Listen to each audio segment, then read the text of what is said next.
आज और एक केस के बारे में बात करते हैं। ये जो मरीज़ है ये अभी हैदराबाद में है। तो लॉकडाउन से पहले वो अपने बेटे के पास हैदराबाद चला गया था, क्योंकि उसके बेटे बहू और बच्चे ये सब लोगों का रिक्वेस्ट था कि आप आ जाइए हैदराबाद घूमने के लिए।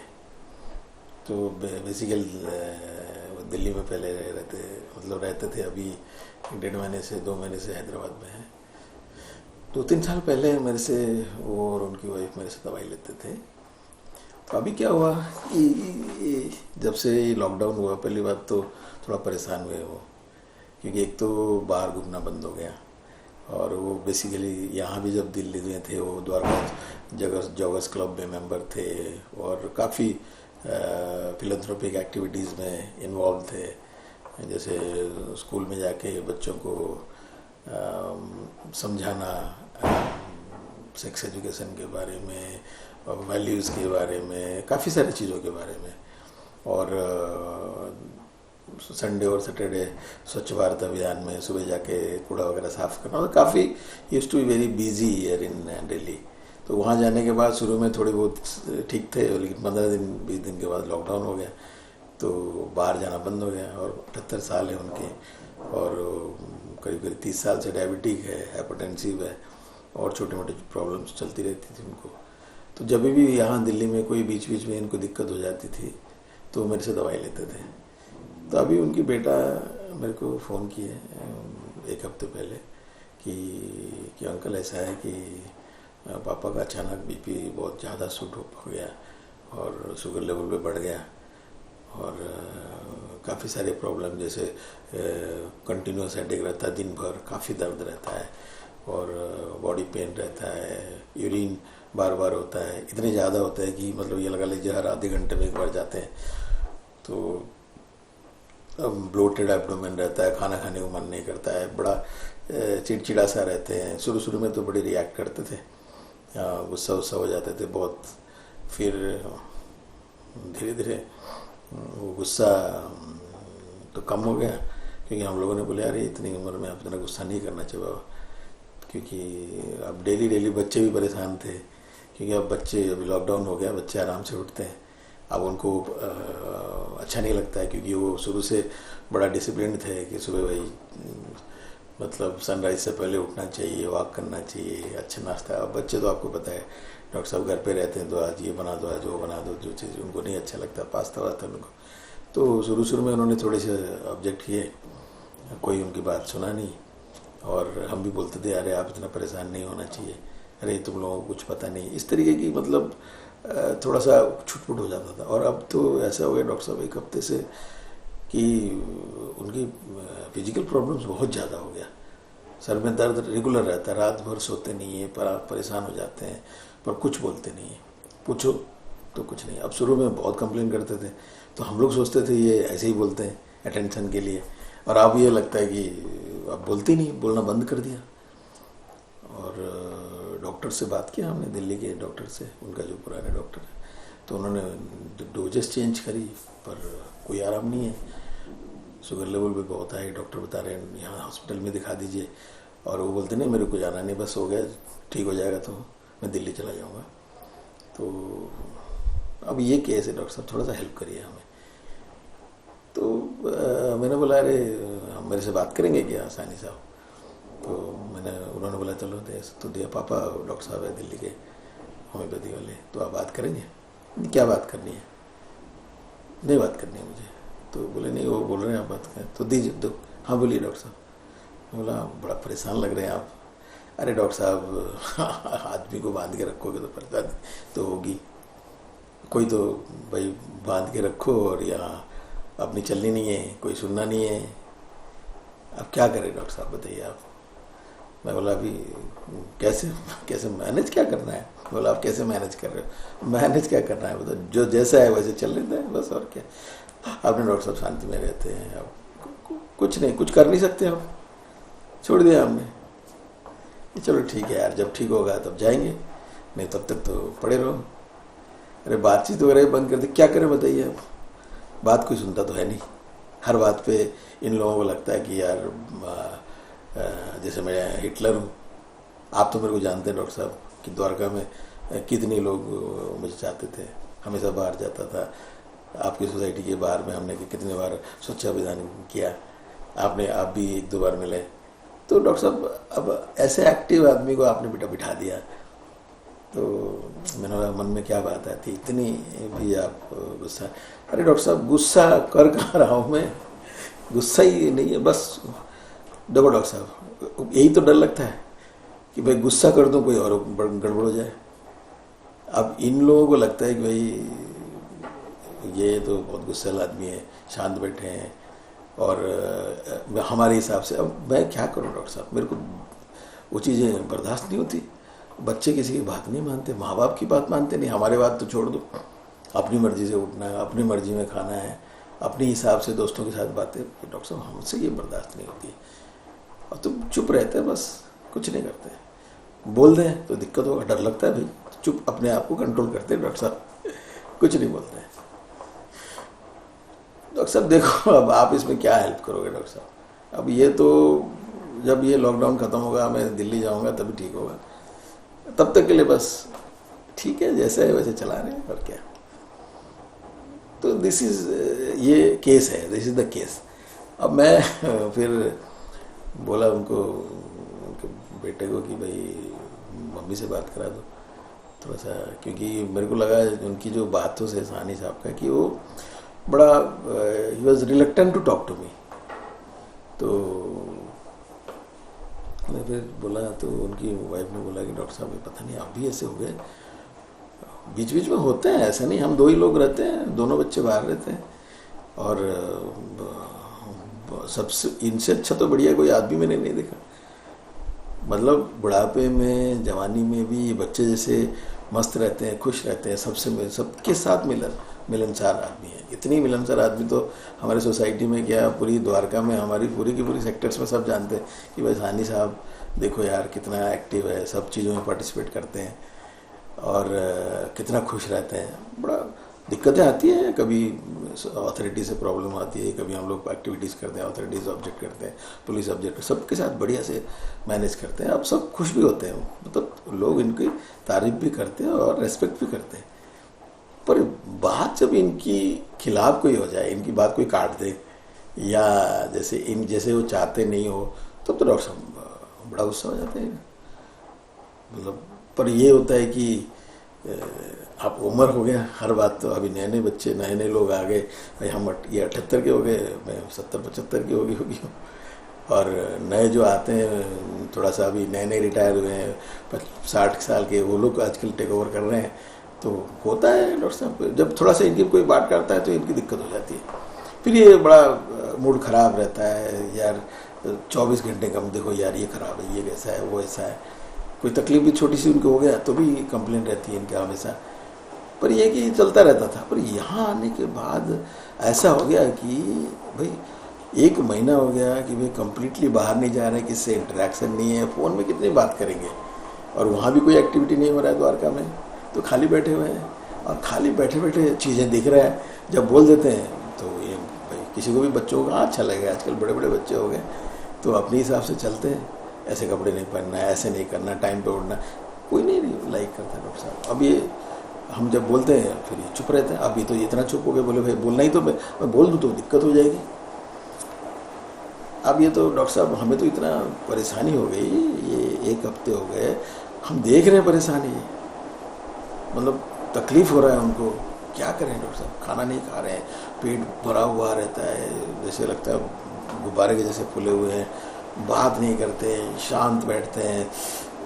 शांत आदमी चलो शांत है, दिमाग से शांत हो जाए, शांत भी नहीं होते हैं, ऐसे लगता है कि जैसे गुस्से में आदमी शांत है और कुछ नहीं बोलते हैं बस।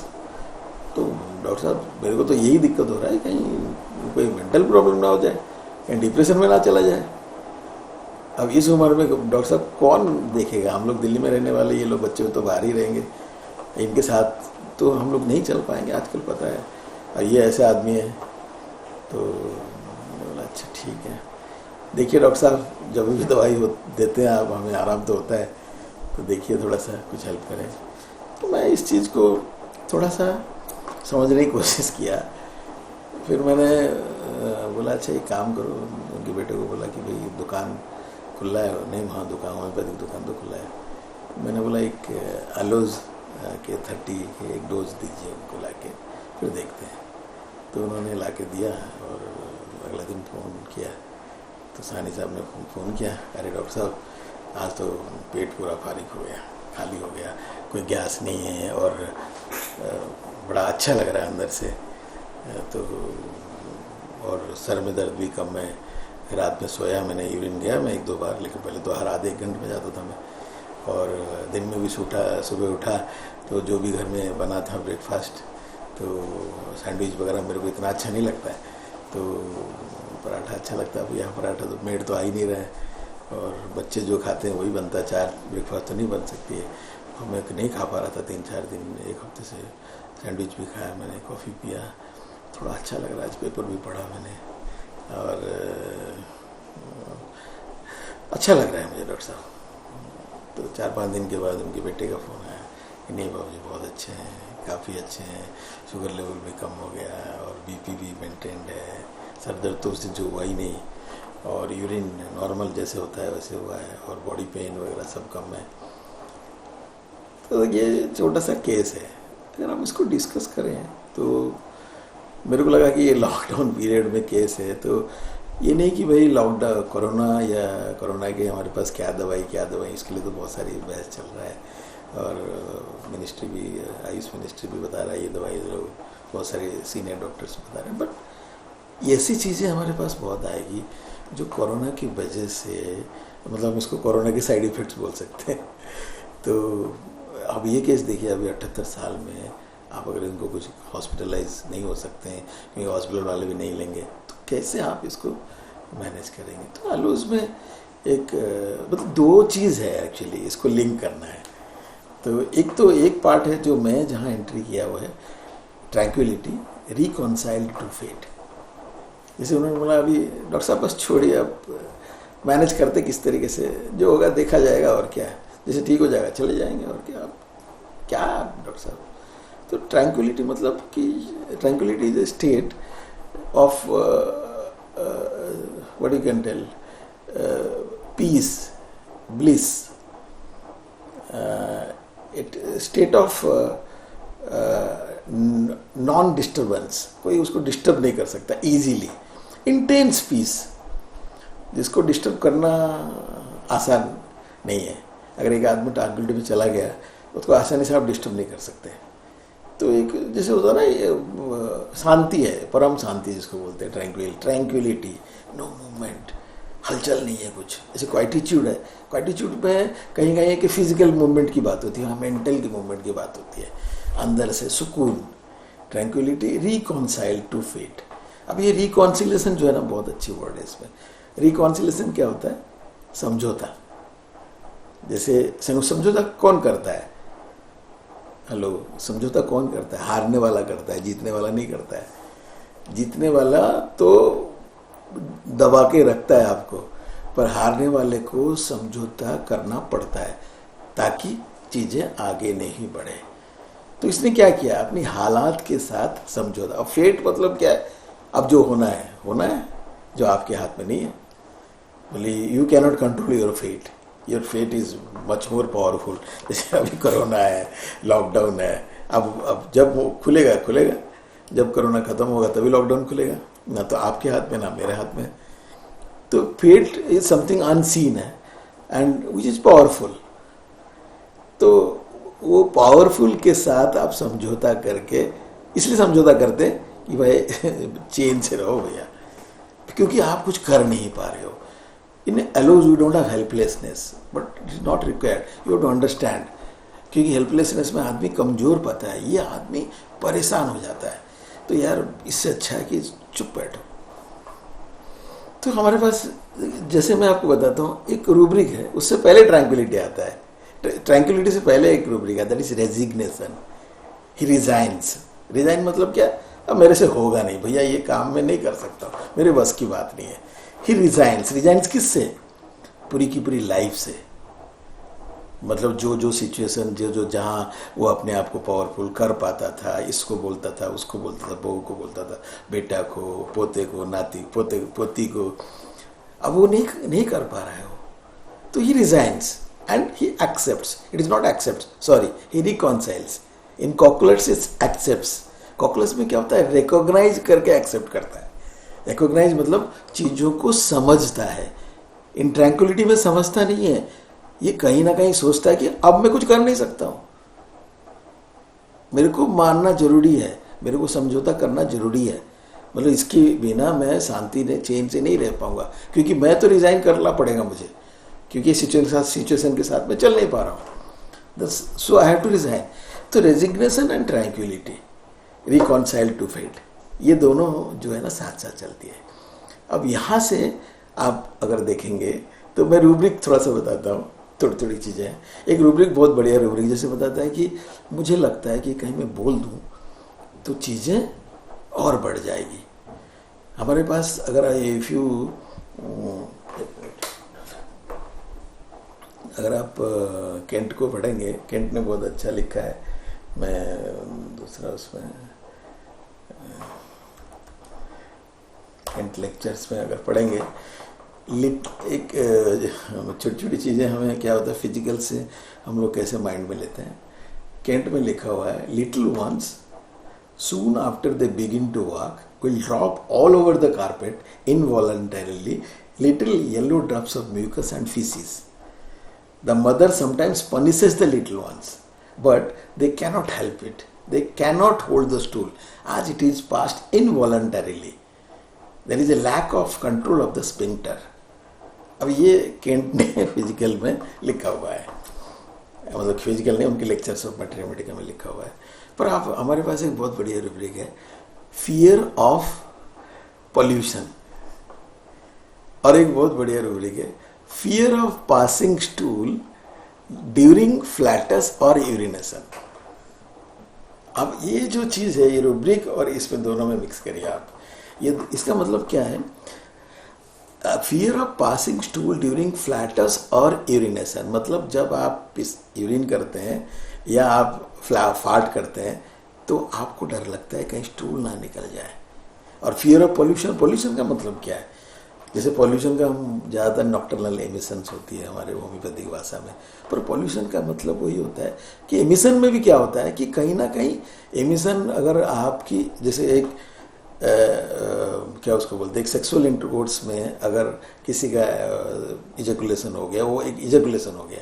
एमिशन में क्या होता है कि आपकी रात में, आपकी अनजानत में, आप जानते नहीं हैं और आपकी सीमेन डिस्चार्ज हो जाती है. So it is not considered as so good. तो पोल्यूशन का मतलब कोई चीज़ जो गंदा करता है.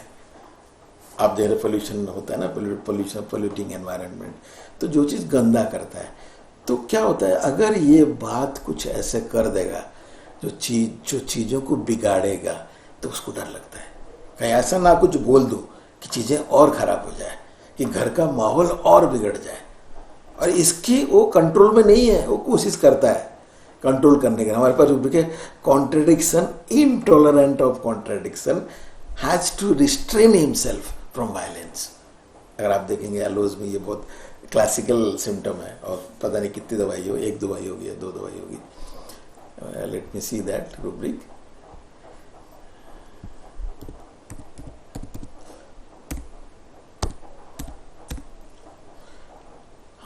Aloes and silica. Aloes is added by Kent and silica is also by Kent. So you have 2 medicines, contradiction, intolerant of contradiction, बर्दाश्त नहीं है, पर हैज टू, खुद को रोकता है. क्यों रोकता है कि अगर वो कॉन्ट्राडिक्ट कर दे, मतलब कुछ बोल देगा तो चीज़ें और खराब हो जाएगा. तो खराब को क्यों, इससे इतना परेशानी क्यों है, क्यों परेशानी है? क्योंकि बेसिकली एलोज की जो बेसिक नेचर वो बहुत बढ़िया है. अगर आप देखेंगे, क्योंकि हम लोग क्या होता है कि पेशेंट को दवाई जब देते हैं तो उसकी रिएक्शन पे देते हैं, पर वी हैव टू अंडरस्टैंड कि द बेसिक नेचर, नहीं तो फिर क्या होता है कभी कभी हम वो बेसिक नेचर में भी दवाई दे सकते हैं, थोड़ी सी रिएक्शन होगा, ये नहीं कि we have to wait till the syphilitic trend कि भाई जब पूरी की पूरी मार न मार हो जाए तभी दवाई देंगे। तो बेसिक नेचर क्या होता है कि अगर आप देखेंगे बेसिक नेचर एलोज का है वेरी चीयरफुल, चाइल्डिश, एंड आप अगर देखेंगे प्लेफुल, प्लेफुल कभी एलोज में यूज नहीं किया होगा। मैं तो बताता हूँ प्लेफुल में बहुत बढ़िया दवाई मैं आपको समझाऊंगा, बच्चों में भी दे सकते हैं आप, how you can prescribe एलोज in A children, not in constipation and this type of stool, in mental also, and very वाइवासियस, and बहुत बढ़िया है मिस्चीवस। मिस्चीवस है, मिस्चीवस को क्या है, हम लोग क्या करते हैं, हम सब गंदे तरीके से ले लेते हैं कि यार ये बहुत मिस्चिव प्ले करता है, दूसरों के साथ गड़बड़ करता है। पर आप अगर देखेंगे एलन ने बहुत बढ़िया लिखा है, the child is much एनलिवेंड and वाइवेसियस, it plays and प्रैटल्स uncommonly with much मिस्चीवसनेस and laughter. Elon ने लिखा है, आप अगर कभी एलन को पढ़ेंगे तो contented with states of any states in life involuntarily occurs to him that he is really much better off than many other people. दूसरों से अपने आप को ज्यादा खुश नसीब समझता है, ये बहुत खुश रहता है। मिस्चीवस मतलब क्या, जैसे चाइल्ड का मिस्चीव होता है, ये नहीं कि बड़े आदमी का मिस्चीव का, जानबूझ के परेशान करने वाली बात नहीं। बच्चों की होता है ना शरारती, थोड़ी थोड़ी शरारत करते हैं ना बच्चे, करते हैं नहीं करते, वो वाली कंडीशन है। अफेक्शनेट एक बहुत बढ़िया रूब्रिक है, लाफिंग इन चिल्ड्रेन। अगर आप इस रूब्रिक को देखेंगे, we have very few remedies, rather we have 2 remedies in this. I hope let me C, laughing in children we have एलोज and साइप्रिपिडियम, only 2 remedies. तो मतलब अब देखिए चिल्ड्रेन में तो आजकल बड़े एडिशंस हो रहे हैं, आप देखे होंगे, पर यहाँ का चिल समझ गए आप, क्योंकि तब मास्टर्स लोगों ने सिर्फ 2 ही दवाई रखा था, एलोज एंड साइप्रिपिड, नर का एडिशन है। मतलब क्या है कि बच्चों में इतना खुश, बच्चा जैसा खुश है, अंदर कुछ है नहीं, दिमाग के अंदर कोई कॉम्प्रोमाइज नहीं है, ठीक है। तो इस तरीके की। और एक बहुत बढ़िया रूब्रिक है, jesting afternoon. What is the meaning of jesting, मतलब आफ्टरनून आप समझते हैं दिन की सबसे डिफिकल्ट टाइम है, उस टाइम भी ये खुश रहता है, जोक करता है, जेस्टिंग करता है सबके, मतलब आफ्टरनून में आप समझ रहे हैं, ये आदमी जहां परेशान रहता है, यार थक गया, रेस्ट करना चाहिए। मतलब ये सब स्टेट एलोज का मैं इसलिए बता रहा हूँ कि बेसिकली एलोज का नेचर ऐसे ही रहता है, मस्त वाला रहता है, खुश रहता है और एंजॉय करता है लाइफ को। पर क्या होता है, ये जब आप पर इसके अंदर ना माइल्डनेस है, ना इल्डिंग है, ना कॉन्सेंसियस है, ना, आप समझ रहे हैं इसको। ये जो चीज़ है ये कहीं ना कहीं एक अटैचमेंट पैदा करता है, वो अटैचमेंट बहुत ज़्यादा नहीं है, पर वो चाहता है कि भाई मैं भी खुश रहूं और दुनिया भी खुश रहे। तो हमारे पास एक रूब्रिक है, फ्रैटरनाइज्ड विद द होल वर्ल्ड, मतलब मैं जैसा हूं फ्रैटरनाइज्ड, सब ऐसे हैं, खुश, भाईचारा मेंटेन करना, सबके साथ दोस्ती है, लड़ाई झगड़ा कुछ नहीं है। पर वो प्यार मोहब्बत वाली बात नहीं, बहुत ज़्यादा अटैचमेंट नहीं है किसी के साथ, यार किसी के साथ कैरेसिंग करो, प्यार करो, वो वाली बात नहीं है। बस अपना खुश रहो, मैं भी खुश रहता हूँ। पर इसमें क्या होता है ना, थोड़ी खुश कहीं ना कहीं उसको लगता है, हमारे पास एक रूब्रिक है, थोड़ी सी घमंड बढ़ती है उसके अंदर, ईगो नहीं, घमंड, कॉन्टेम्पचुअस, डिल्यूजन सिटिंग टू हाई, ऊपर रहता है ये अपने आप को। तो ये जो स्टेट में रहता है बंदा, अगर वो चाहता है, क्या चाहता है कि मैं जो करता हूं ना वही सही है, क्योंकि मैं सबको खुश रखता हूं, सब मेरे हिसाब से चलते हैं, मैं नहीं चाहता हूं कोई दुखी रहे, क्योंकि मैं भी दुखी नहीं रहता हूं। पर सब तो नहीं चलेंगे ना कहीं कोई ना कोई बंदे का अपना एक पर्सनल ओपिनियन होता है, वो बोलेगा कि भाई तुम ये गलत कर रहे हो, या ऐसे करो तो सही रहेगा, ये चीज़ बर्दाश्त नहीं कर पाता है, यहाँ से उसको परेशानी होता है। हमारे पास रूब्रिक है, रेनी वेदर एग्रेवेट्स। अब रेनी और मतलब रेनी एंड क्लाउडी वेदर जो बोलते हैं ना, discontented with rainy weather, irritability rainy weather, morose, मतलब जहाँ थोड़ी सी मौसम गड़बड़ हुआ वहीं से एलोज की रिएक्शन शुरू हुआ कि यार ये ठीक नहीं है, ये गलत है भैया जो मैं बोल रहा हूँ, वो फिर वहाँ कंप्लेन करना शुरू कर देता है। We have only one rubric in complain, one medicine in complaining always. अगर आप देखेंगे we have a rubric complaining always, sorry, you have two medicines in this, one is एलोज, another is nitric acid. Always he complains, क्योंकि वो अपने आप को बड़ा high position लगता है. कोई उसको कॉन्ट्रेडिक्ट करता है तो सोचता है यार क्या है यार, तुमसे कुछ होगा नहीं. हर आदमी का कंप्लेन करता है. अब यहां से उसकी जो रिएक्शंस थोड़ा सा शुरू होता है और वहां से गुस्सा, एंगर, कॉन्ट्रेडिक्शन फ्रॉम, मतलब वो कॉन्ट्रेडिक्शन टॉलरेट नहीं कर पाता है. उसको लगता है कि अंदर से गुस्सा आता है. यहां से फिर जैसे उसकी रिएक्शन शुरू होता है, कहीं ना कहीं एक्चुअली उसको ये लगता है कि अगर मैं बहुत ज़्यादा रिएक्ट करूँगा तो जो फ्रैटरनाइज वाली चीज़ है ना वो टूट जाएगी. जो सबके साथ जो भाईचारा मेंटेन हुआ, सबके साथ एक बढ़िया सा रिलेशनशिप मेंटेन करके रखा है, वो टूट जाएगा. और वहाँ से उसको लगता है कि ये नहीं कर सकता है वो.